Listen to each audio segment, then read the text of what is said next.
വീടിന് മുൻപിൽ വെച്ച് ഗൃഹനാഥന് നേരെ വധശ്രമം. 4 പേരാണ് ഇദ്ദേഹത്തിൻ്റെ വീടിന് മുന്നിൽ വെച്ച് ഇദ്ദേഹം വാഹനത്തിനുള്ളിൽ ഇരിക്കുമ്പോൾ ആക്രമണം നടത്തിയത്. കൂട്ടത്തോടെ ആയുധങ്ങളുമായിട്ട് വടിവാൾ ഉൾപ്പെടെ വലിയ പൈപ്പ് കാര്യങ്ങളൊക്കെയായിട്ട് ഓടി വന്ന് വണ്ടിയുടെ മുന്നിൽ ചാടി വീണ വണ്ടി അടിച്ച് തകർക്കുകയും ബലമായിട്ട് തുറക്കാൻ ശ്രമിക്കുകയും ചെയ്തു. സെൻട്രൽ ലോക്ക് ആയതുകൊണ്ട് തുറന്നു കിട്ടിയില്ല. എന്തോ ഒരു ഭാഗ്യത്തിന് വണ്ടി മുന്നോട്ടെടുത്ത് ഓടിച്ച് പോലീസ് സ്റ്റേഷനിലേക്ക് എത്തിക്കുകയായിരുന്നു. നിരവധി കേസുകൾ ഇവരുടെ പേരിൽ ഉണ്ട്. 8 എഫ്ഐആറോളം മൊത്തത്തിലുണ്ട്. ഞങ്ങളൊക്കെ വളരെ ഭീതിയോടാണ് ഇവിടെ കഴിയുന്നത്. ഇവർക്ക് ഒരു വളരെയേറെ ക്രിമിനൽ പശ്ചാത്തലമാണ് ഉള്ളത്. നമസ്കാരം. വീടിന് മുൻപിൽ വെച്ച് ഗൃഹനാഥന് നേരെ വധശ്രമം. 2.5 കിലോമീറ്റർ അകലെയുള്ള തൃക്കൊടിത്താനം പോലീസ് സ്റ്റേഷനിൽ വാഹനം ഓടിച്ചു കയറ്റിയതിനാൽ അത്ഭുതകരമായി ഗൃഹനാഥൻ രക്ഷപ്പെടുകയും ചെയ്തിരിക്കുകയാണ്. ചങ്ങനാശ്ശേരി 4 കോടിയിൽ താമസിക്കുന്ന പ്രസന്നകുമാർ എന്ന ബിൽഡിംഗ് കോൺട്രാക്ടർക്കാണ് വധശ്രമം ഉണ്ടായിരിക്കുന്നത്.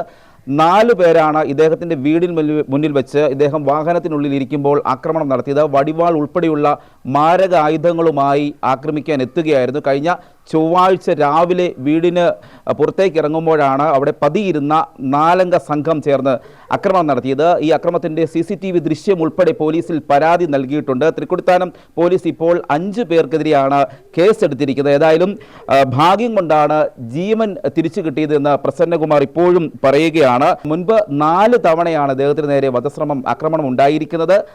ഇപ്പോൾ പ്രസന്നകുമാർ എനിക്കൊപ്പമുണ്ട്. ചേട്ടാ, എന്തായിരുന്നു ഈ കഴിഞ്ഞ ചൊവ്വാഴ്ച നടന്ന സംഭവം?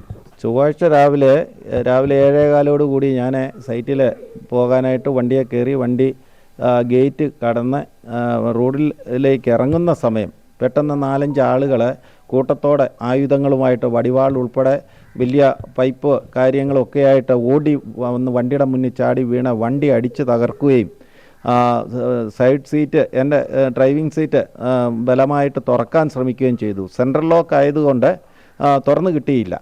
ആ സമയം ഞാൻ ഈ എല്ലാം അടിച്ചു തകർക്കുന്ന സമയം ഞാൻ വളരെ എന്തോ ഒരു ഭാഗ്യത്തിന് വണ്ടി മുന്നോട്ടെടുത്ത് ഓടിച്ച് പോലീസ് സ്റ്റേഷനിലേക്ക് എത്തിക്കുകയായിരുന്നു.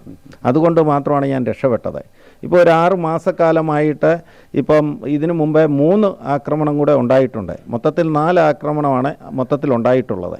അപ്പോൾ ഇതിനു മുമ്പേ ഉണ്ടായിട്ടുള്ള ആക്രമണങ്ങളിലെല്ലാം എല്ലാ തെളിവുകളും പോലീസുകാരെ ഏൽപ്പിക്കുകയും CCTV ദൃശ്യങ്ങൾ ഉൾപ്പെടെ കൊടുത്തിട്ടുമുള്ളതാണ്. അപ്പം പോലീസ് ഇതിന് ഉത്തരവാദിയായ എൻ്റെ തൊട്ട അയൽവാസിയായ സിയെ വിളിച്ചു വരുത്തി താക്കീത് നൽകി വിട്ടയക്കുകയാണ് ഉണ്ടായിട്ടുള്ളത്. അതിന് നിരന്തരം ഇങ്ങനെ പ്രശ്നങ്ങളാണ്. എന്നോട് മാത്രമല്ല, ഈ നാട്ടിലുള്ള എല്ലാ ജനങ്ങളോടും ഒരു തരത്തിലല്ലേ മറ്റൊരു തരത്തിൽ അവരെ ഉപദ്രവിക്കുകയാണ് ഉണ്ടായിട്ടുള്ളത്. നിരവധി കേസുകൾ ഇവരുടെ പേരിൽ ഉണ്ട്. 8 എഫ്ഐആറോളം മൊത്തത്തിലുണ്ട്. ഇതിൻ്റെ കാരണം എന്നാന്ന് ചോദിച്ചാൽ, നാട്ടുകാരുമായിട്ടുള്ള വിഷയം റോഡിലേക്ക് മതിലിറക്കി വെച്ചതായിട്ടുള്ള സംബന്ധിച്ചുള്ള വിഷയമാണ്. അതിന് പഞ്ചായത്ത് 3 പ്രാവശ്യം സ്റ്റോപ്പ് മെമ്മോ കൊടുത്തതാണ്. ആ സ്റ്റോപ്പ് മെമ്മോ വലിച്ചു കീറിയിട്ട് മതിൽ അവർ പൂർത്തീകരിച്ചു. എന്നപ്പം ഇതിനെ ചോദ്യം ചെയ്തതിനാണ് നാട്ടുകാരുമായിട്ടുള്ള വിഷയങ്ങൾ ഉണ്ടായിട്ടുള്ളത്. അപ്പം ഇത് ഇങ്ങനെ പോയി കഴിഞ്ഞാൽ ഞങ്ങളൊക്കെ വളരെ ഭീതിയോടാണ് ഇവിടെ കഴിയുന്നത്. ഇവർക്ക് ഒരു വളരെയേറെ ക്രിമിനൽ പശ്ചാത്തലമാണ് ഉള്ളത്. ഈ ചേട്ടൻ്റെ നേരെ ആക്രമിക്കാൻ വന്ന ആളുകൾ ഇവിടെയുള്ള ആളുകളാണോ? നേരത്തെ അടുത്ത പ്രദേശങ്ങളിലുള്ള ആളെ അല്ല ഞാൻ ഇതിനു മുമ്പേ കണ്ടിട്ടില്ല. പക്ഷെ കണ്ടാൽ അറിയാം. ഈ സമയത്ത് ചേട്ടൻ പെട്ടെന്ന് ഭയന്നു പോയില്ലേ? വാഹനത്തിനുള്ളിൽ എങ്ങനെയായിരുന്നു അവസ്ഥ? എന്ത് ചെയ്യണമെന്ന് എനിക്കറിയത്തില്ലായിരുന്നു. പിന്നെ എങ്ങനെയോ നമ്മൾ മനോനില ശരിയാവുകയും പെട്ടെന്ന് വണ്ടി എടുത്ത് മുന്നോട്ടങ്ങ് പോകുകയായിരുന്നു. വാഹനത്തിന് വല്ലതും ഫോളോ ചെയ്തിരുന്നു? കുറച്ച് നേരം ഒരു 50 മീറ്ററോളം എൻ്റെ പുറകെ ഓടി വന്നു. ഞാൻ പിന്നെ വേറൊന്നും ശ്രദ്ധിച്ചില്ല, വിട്ടുപോയി. ആരെങ്കിലും ഇത് കണ്ടിരുന്നോ? വീട്ടിലുള്ള ആര് കണ്ടോന്ന് എനിക്ക് അറിയത്തില്ല. ഒരു പക്ഷേ ഭാര്യ വീട്ടിലുണ്ടായിരുന്നു. ഇറങ്ങി വന്നിരുന്നെങ്കിൽ വന്നേനെ. അന്നേരം എനിക്ക് അപകടം സംഭവിക്കും. തീർച്ചയായിട്ടും ഞാൻ കൊലപ്പെടും എന്നാണ് മരണപ്പെടും എന്നാണ് ഞാൻ വിശ്വസിക്കുന്നത്. ഇനിയും നാളെയും എന്താവുമെന്ന് എനിക്കറിയത്തില്ല. ശരിക്കും മരണം മുന്നിൽ കണ്ടുകൊണ്ട് ജീവിക്കേണ്ട ഒരു അവസ്ഥയായിട്ടും തീർച്ചയായിട്ടും പോലീസ് ഇവർക്കെതിരെ കൃത്യമായ ശിക്ഷാ നടപടികൾ സ്വീകരിക്കുന്നുണ്ടോ? അവരന്വേഷണം നടത്തുന്നുണ്ട് എന്നാണ് പറയുന്നത്. ഇതിനു മുമ്പേ താക്കീത് നൽകി വിട്ടയക്കുകയായിരുന്നു. അതല്ല, ഇത്രയും എഫ്ഐആർ 8ഓളം എഫ്ഐആർ അവരുടെ പേരിലുണ്ട്. ഇത്രയും എഫ്ഐആറുകൾ ഇട്ടിട്ടും ഇവരെ ഒന്നുകിൽ മാറ്റി നിർത്തുകയോ ഇല്ലെങ്കിൽ അതിന് വേണ്ടുന്ന ശക്തമായ നിലപാടെടുക്കുകയോ ഇവർ ചെയ്തിട്ടില്ല. അതുകൊണ്ടാണ് വീണ്ടും വീണ്ടും തെറ്റുകൾ ആവർത്തിക്കുന്നത്. ഇവരുമായിട്ട് ഈ തൊട്ടടുത്ത് താമസിക്കുന്ന ആളുമായിട്ടാണ് ഈ മതിൽ നിർമ്മിച്ചതുമായിട്ട് ബന്ധപ്പെട്ടുള്ള തർക്കം ഉണ്ടായിരിക്കുന്നത്. അതെ അതെ, അവരിപ്പോൾ 1.5 വർഷക്കാലമേ ആയുള്ളൂ ഇവിടെ വന്നിട്ട്. അവർ വന്ന അന്ന് മുതൽ ഇവിടെ എൻ്റെ അതിലുള്ള മതിൽ പൊളിച്ച് എൻ്റെ പറമ്പിലേക്ക് ഇറക്കി കെട്ടാനായിട്ട് ശ്രമിച്ചു. അത് ഞാൻ തടഞ്ഞത് നടക്കത്തില്ല എന്ന് പറഞ്ഞതാണ് ഈ വൈരാഗ്യത്തിന് കാര്യം. ഇപ്പോൾ ഒരാളെ പിടിച്ചെന്ന് പറഞ്ഞു, സംഭവം വേണ്ടുന്നത് അറിയാവുന്ന ആളാണോ? അല്ലല്ല, കണ്ടിട്ട് വന്ന് പെട്ടെന്ന് കണ്ട ഒരു ഇത് മാത്രമേ ഉള്ളൂ. വാഹനത്തിന് എന്തൊക്കെയാണ് കേടുപാടുകൾ സംഭവിച്ചത്? വാഹനത്തിൻ്റെ ഫ്രണ്ട് ഗ്ലാസ് എല്ലാം അടിച്ച് തകർത്ത് സൈഡെല്ലാം ഏകദേശം 80,000 രൂപയുടെ പണിയാണ് ഉള്ളത് എസ്റ്റിമേറ്റ് എടുത്തിട്ട്. ശരിക്കും വലിയ ഞാൻ കണ്ടു വാഹനം ഗ്ലാസ്സൊക്കെ അടിച്ച് തകർത്ത് ചെന്നെ കൊലപ്പെടുത്താമെന്നൊരു ലക്ഷ്യത്തോട് തന്നെയാണ്. തീർച്ചയായിട്ടും ആളും എല്ലാം ഉണ്ടായിരുന്നു. അതൊരു ഭീകരമായ ഒരു അന്തരീക്ഷമായിരുന്നു. അപ്പം എങ്ങനെയാണ് ഇപ്പോൾ ജോലിക്കുള്ള സ്വന്തമായിട്ട് ബിസിനസ്സൊക്കെ ചെയ്യുന്ന ആളാണ്? സ്വന്തമായിട്ട് എനിക്ക് കൺസ്ട്രക്ഷൻ വർക്കാണ്. അപ്പം ഞാൻ രാവിലെ എല്ലാ 7:30 ആകുമ്പം പോവും.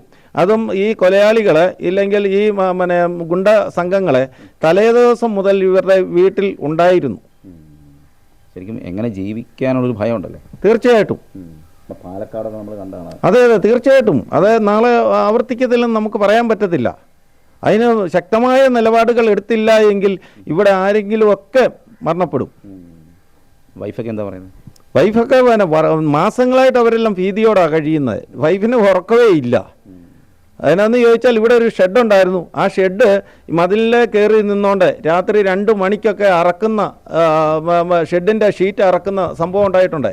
അതുപോലെ തന്നെ ഇവിടെ വാഴ ഉണ്ടായിരുന്നു. രാത്രി 12 മണിക്കും 1 മണിക്കും ഒക്കെ വാഴ വെട്ടിയത്. അങ്ങനെ തൃക്കൊടുത്താനം SHO പറഞ്ഞിട്ടാണ് ഇവിടെ ഗേറ്റ് ഇട്ടതും ഈ CC ക്യാമറ വെച്ചതും. അപ്പോൾ എൻ്റെ കുട്ടികളൊക്കെ വെക്കേഷന് പഠിച്ചുകൊണ്ടിരിക്കുകയായിരുന്നു അന്ന്.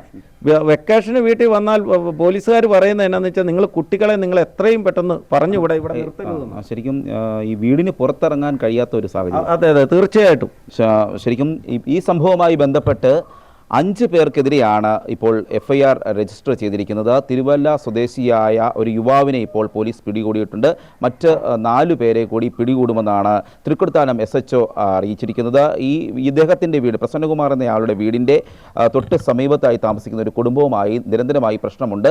അത്തരത്തിൽ അവരുടെ ഒരു മതിൽ സ്ഥാപിക്കുന്നത് സംബന്ധിച്ച് ഒരു അതിർത്തി തർക്കമുണ്ടാകുന്നു. അതേ തുടർന്ന് നിരന്തരമായി ഇവർ തമ്മിൽ സംഘർഷങ്ങളൊക്കെ ഉണ്ടാകുന്ന ഒരു സാഹചര്യമാണ്. നിരവധി തവണ തൻ്റെ ജീവൻ അപകടത്തിലാണ്, തന്നെ വധിക്കുന്നതിനായി പുറത്തുനിന്നുള്ള ആളുകൾ ശ്രമിച്ചു എന്ന രീതിയിൽ അദ്ദേഹം പരാതിയും ഇരുന്ന സാഹചര്യത്തിലാണ് കഴിഞ്ഞ ദിവസം ഇത്തരത്തിലൊരു ആക്രമണം അദ്ദേഹത്തിന് നേരെ ഉണ്ടാകുന്നത്. ഇപ്പോൾ അദ്ദേഹത്തിന് വീടിന് പുറത്തു പോലും ഇറങ്ങാൻ കഴിയാത്ത ഒരു സാഹചര്യമാണ് എന്നാണ് ഇപ്പോൾ പറയുന്നത്. ഈ സംഭവവുമായി ബന്ധപ്പെട്ട നാട്ടുകാരൊക്കെ ഇവിടെ വന്ന് പ്രതിഷേധവും നടത്തിയിരുന്നു. നാട്ടുകാരും ഇത് തന്നെയാണ് പറയുന്നത്. അവരുടെ സാഹചര്യവും ഇത്തരത്തിൽ നിരന്തരമായി പരാതികൾ പറയുന്നു. തങ്ങൾക്കെതിരെ അസഭ്യ വർഷങ്ങളൊക്കെ ഉണ്ടാകുന്നു എന്ന തരത്തിലുള്ള ഒരു പരാതിയും നാട്ടുകാരിൽ നിന്നും നമുക്ക് ലഭിക്കുകയും ചെയ്തിട്ടുണ്ട്. ഏതായാലും ഈ സംഭവത്തിന് കൃത്യമായ ഒരു ഇടപെടൽ പോലീസിൻ്റെ ഭാഗത്തു നിന്ന് ഉണ്ടായില്ലെങ്കിൽ വലിയ പ്രശ്നങ്ങളിലേക്ക് വഴി തെളിയിക്കുമെന്നാണ് നമുക്ക് ചൂണ്ടിക്കാട്ടാനുള്ളത്.